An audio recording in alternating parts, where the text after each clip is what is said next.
ಒಂದು ಡೇಟಿಂಗ್ ಕಾರ್ಯಕ್ರಮಕ್ಕೆ Cubbon park ನಲ್ಲಿ ಅವಕಾಶವನ್ನ ಮಾಡಿಕೊಟ್ಟಿದ್ದಾರೆ. ಹೇಳಕ್ಕಾಗಲ್ಲ ಹುಡುಗ ಹುಡುಗಿರು ಯಾವ ರೀತಿಯಾದಂತಹ ಮನಸ್ಥಿತಿಯಲ್ಲಿ ಇರ್ತಾರೆ ಅಂತ. ಈ ಬೇರೆ ಬೇರೆ ಕಮ್ಯುನಿಟಿ ಪ್ರೋಗ್ರಾಮ್ಸ್ ಅನ್ನುವಂಥದ್ದು ಬಹಳಷ್ಟು ನಡೀತಾ ಇತ್ತು ಕಬ್ಬನ್ ಪಾರ್ಕ್ ನಲ್ಲಿ. 18 ವರ್ಷ ತುಂಬಿರುವಂತಹ ಹುಡುಗ ಹುಡುಗಿಯರು ಏನಾದ್ರು ದರಿದ್ರ ಬಂದಿದೆ ಬುಕ್ ಮೈ ಶೋ ಅವ್ರಿಗೆ, ನಾಚಿಕೆ ಆಗ್ಬೇಕ್ರಿ ಕಬ್ಬನ್ ಪಾರ್ಕ್ ಅವ್ರಿಗೆ. ತೋಟಗಾರಿಕೆ ಇಲಾಖೆಯ ಕಳ್ಳೆಪುರಿ ತಿಂತ ಇದ್ರ ಕೂತ್ಕೊಂಡು 2 ಗಂಟೆಯವರೆಗೆ ಈ ಡೇಟಿಂಗ್ ಕಾರ್ಯಕ್ರಮ ನಡೆಯುತ್ತಂತೆ. 18 ವರ್ಷ ಮೇಲ್ಪಟ್ಟಂತ ಯುವಕ ಯುವತಿಯರಿಗೆ ಜಸ್ಟ್ 199. ಮುಂದುವರೆದಂತ ಕಾರ್ಯಕ್ರಮ ಏನಾದ್ರು ಕಬ್ಬನ್ ಪಾರ್ಕ್ ನಲ್ಲಿ ವ್ಯವಸ್ಥೆ ಮಾಡ್ಕೊಡ್ತೀರಾ ಗೊತ್ತಿಲ್ಲ.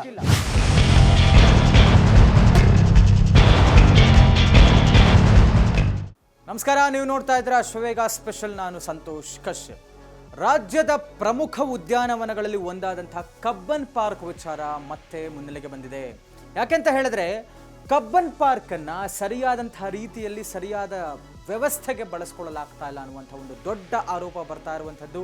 ಸಾರ್ವಜನಿಕ ವಲಯದಲ್ಲಿ ಬಹಳಷ್ಟು ಆಕ್ರೋಶ ವ್ಯಕ್ತವಾಗ್ತಾ ಇದೆ ಕಬ್ಬನ್ ಪಾರ್ಕ್ ಆಡಳಿತ ಮಂಡಳಿ ವಿಚಾರವಾಗಿ. ಯಾಕೆ ಅಂತ ಹೇಳಿದ್ರೆ ಕಬ್ಬನ್ ಪಾರ್ಕ್ ತಮಗೆಲ್ರಿಗೂ ಗೊತ್ತೇ ಇದೆ, ಬಹಳ ಹಳೆಯ ದೊಡ್ಡ ಉದ್ಯಾನವನ.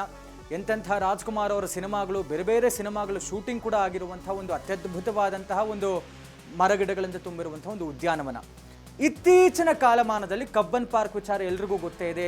ವೀಕೆಂಡ್ಸ್ ಆದರೆ ಬೇರೆ ಬೇರೆ ಥರದ ಏನು ಹೇಳ್ತಾರೆ ಉಪಯೋಗಕ್ಕೆ ಬಾರದಂತಹ ಕಾರ್ಯಕ್ರಮಗಳು ನಡೆಯೋದಕ್ಕೆ ಅವಕಾಶವನ್ನು ಮಾಡಿಕೊಡ್ತಾ ಇದ್ರು. ಒಂದು ವಾಕಥಾನ್ ಇರಬಹುದು, ಉಪಯೋಗಕ್ಕೆ ಬರುತ್ತೆ ಒಪ್ಕೊಳ್ತೀನಿ, ಮ್ಯಾರಥಾನ್ ಕೂಡ ಉಪಯೋಗಕ್ಕೆ ಬರುತ್ತೆ ಒಪ್ಕೊಳ್ತೀನಿ. ಆದರೆ ಈ ಬೇರೆ ಬೇರೆ ಕಮ್ಯುನಿಟಿ ಪ್ರೋಗ್ರಾಮ್ಸ್ ಅನ್ನುವಂಥದ್ದು ಬಹಳಷ್ಟು ನಡೀತಾ ಇತ್ತು ಕಬ್ಬನ್ ಪಾರ್ಕ್ನಲ್ಲಿ. ಅದು ಎಲ್ಲರಿಗೂ ಅರ್ಥ ಆಗುತ್ತೆ ಅಂದ್ಕೊಳ್ತೀನಿ ಕಮ್ಯುನಿಟಿ ಪ್ರೋಗ್ರಾಮ್ ಅಂದರೆ ಯಾವ ಥರದ್ದು ಅಂತ. ಅಂಥವ್ರದ್ದೆಲ್ಲ ಕಾರ್ಯಕ್ರಮಗಳು ಮಾಡೋದಕ್ಕೆ ಅವಕಾಶ ಮಾಡಿಕೊಡ್ತಾ ಇದ್ರು ಆಡಳಿತ ಮಂಡಳಿ. ಇದೀಗ ಮುಂದುವರೆದಂತೆ ಇನ್ನೊಂದು ಹೆಜ್ಜೆ ಇಟ್ಟಿದ್ದಾರೆ ಆಡಳಿತ ಮಂಡಳಿ. ಇವರು ಏನು ಅಂತ ಹೇಳಿದ್ರೆ ಒಂದು ಡೇಟಿಂಗ್ ಕಾರ್ಯಕ್ರಮಕ್ಕೆ ಕಬ್ಬನ್ ಪಾರ್ಕ್ನಲ್ಲಿ ಅವಕಾಶವನ್ನು ಮಾಡಿಕೊಟ್ಟಿದ್ದಾರೆ. 18 ವರ್ಷ ತುಂಬಿರುವಂತಹ ಹುಡುಗ ಹುಡುಗಿಯರು, ಯುವಕ ಯುವತಿಯರಿಗೆ ಆಹ್ವಾನವನ್ನು ಕೊಟ್ಟಿದ್ದಾರೆ ಕಬ್ಬನ್ ಪಾರ್ಕ್ನ ಈ ಒಂದು ಡೇಟಿಂಗ್ ಕಾರ್ಯಕ್ರಮಕ್ಕೆ. ಡೇಟಿಂಗ್ ಕಾರ್ಯಕ್ರಮ ಆಯೋಜನೆ ಮಾಡ್ತಾ ಇರುವಂಥವರು ಬುಕ್ ಮೈ ಶೋ ಅವರು. ಏನಾದ್ರು ದರಿದ್ರ ಬಂದಿದೆಯಾ ಬುಕ್ ಮೈ ಶೋ ಅವ್ರಿಗೆ? ದುಡ್ಡೇನಾದ್ರು ಖಾಲಿ ಆಗಿದೆಯಾ? ಈ ಥರ ಏನಾದರೂ ತಾವು ಒಂದು ಆಯೋಜನೆ ಮಾಡಿ ದುಡ್ಡು ಹೊಡಿಬೇಕು ಅನ್ನುವಂಥ ಪ್ಲ್ಯಾನಲ್ಲಿದ್ದೀರಾ? ಯುವಕ ಯುವತಿಯರನ್ನ ದಾರಿ ತಪ್ಪಿಸುವಂಥ ಬಹುದೊಡ್ಡ ಕಾರ್ಯಕ್ರಮಕ್ಕೆ ಕಬ್ಬನ್ ಪಾರ್ಕ್ ಆಡಳಿತ ಮಂಡಳಿಯವರು ಪರ್ಮಿಟ್ ಮಾಡಿದ್ದಾರೆ. ನಾಚಿಕೆ ಆಗ್ಬೇಕ್ರಿ ಕಬ್ಬನ್ ಪಾರ್ಕ್ ಅವ್ರಿಗೆ. ಏನು ದುಡ್ಡೇನಾದ್ರು ಖಾಲಿ ಆಗಿದ್ರೆ ನೀವು ತೋಟಗಾರಿಕೆ ಇಲಾಖೆಯಿಂದ ಇಸ್ಕೊಳ್ಳಿ. ತೋಟಗಾರಿಕೆ ಇಲಾಖೆ ಏನು ಕಳ್ಳೆಪುರಿ ತಿಂತ ಇದ್ದೀರಾ ಕೂತ್ಕೊಂಡು? ಇಂಥದ್ದಕ್ಕೆ ಹೇಗ್ರಿ ಅವಕಾಶ ಮಾಡಿಕೊಡ್ತೀರಾ ನೀವು? ಯುವಕ ಯುವತಿಯರನ್ನು ಕರೆದಿದ್ದಾರಂತೆ. ನಾಳೆ ಆಗಸ್ಟ್ 2ರಿಂದ ಆಗಸ್ಟ್ 31ರವರೆಗೂ 2 ಗಂಟೆಯವರೆಗೆ ಈ ಡೇಟಿಂಗ್ ಕಾರ್ಯಕ್ರಮ ನಡೆಯುತ್ತಂತೆ. 18 ವರ್ಷ ಮೇಲ್ಪಟ್ಟಂಥ ಯುವಕ ಯುವತಿಯರಿಗೆ ಜಸ್ಟ್ 199 ಅಂತ ಅನೌನ್ಸ್ ಮಾಡಿದ್ದಾರೆ ಬುಕ್ ಮೈ ಶೋ. 200 ರೂಪಾಯಿಯ ಟಿಕೆಟ್ ಪರ್ ಹೆಡ್ ಅನೌನ್ಸ್ ಮಾಡಿದ್ದಾರೆ. ಡೇಟಿಂಗ್ ಕಾರ್ಯಕ್ರಮವನ್ನು ಕಬ್ಬನ್ ಪಾರ್ಕ್ನಲ್ಲಿ ಆಯೋಜನೆ ಮಾಡೋದಕ್ಕೆ ಅವಕಾಶವನ್ನು ಮಾಡಿಕೊಟ್ಟಿದ್ದಾರೆ. ಸಾರ್ವಜನಿಕವಾಗಿ ಆಕ್ರೋಶ ಹೊರಹಾಕಲಾಗ್ತಾ ಇದೆ.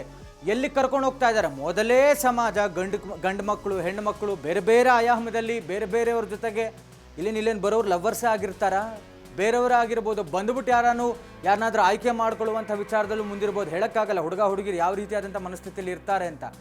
ಬಟ್ ಈ ಥರದಕ್ಕೆ ಅವಕಾಶ ಮಾಡಿಕೊಟ್ಟಿರುವಂಥದ್ದು ಸರಿಯಲ್ಲ.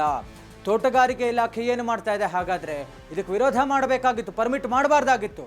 ಮತ್ತು ಆಡಳಿತ ಮಂಡಳಿರು ಮೊದಲೇ ಕಬ್ಬನ್ ಪಾರ್ಕ್ ಏನು ಅನ್ನುವಂಥದ್ದು ಎಲ್ರಿಗೂ ಗೊತ್ತಿದೆ ಸ್ವಾಮಿ.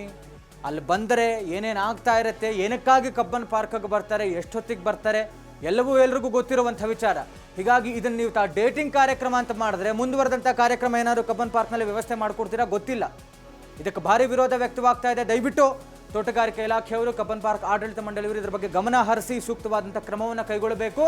ಕೂಡಲೇ ಈ ಒಂದು ಕಾರ್ಯಕ್ರಮಕ್ಕೆ ಬ್ರೇಕ್ ಹಾಕುವಂಥ ಕೆಲಸ ಆಗಬೇಕು ಅನ್ನುವಂಥದ್ದು ನಮ್ಮ ಆಗ್ರಹ. ಇದಾಗಿತ್ತು ಇವತ್ತಿನ ವಿಶೇಷ. ನೋಡ್ತಾ ಇರಿ ಅಶ್ವವೇಗ ಸ್ಪೆಷಲ್.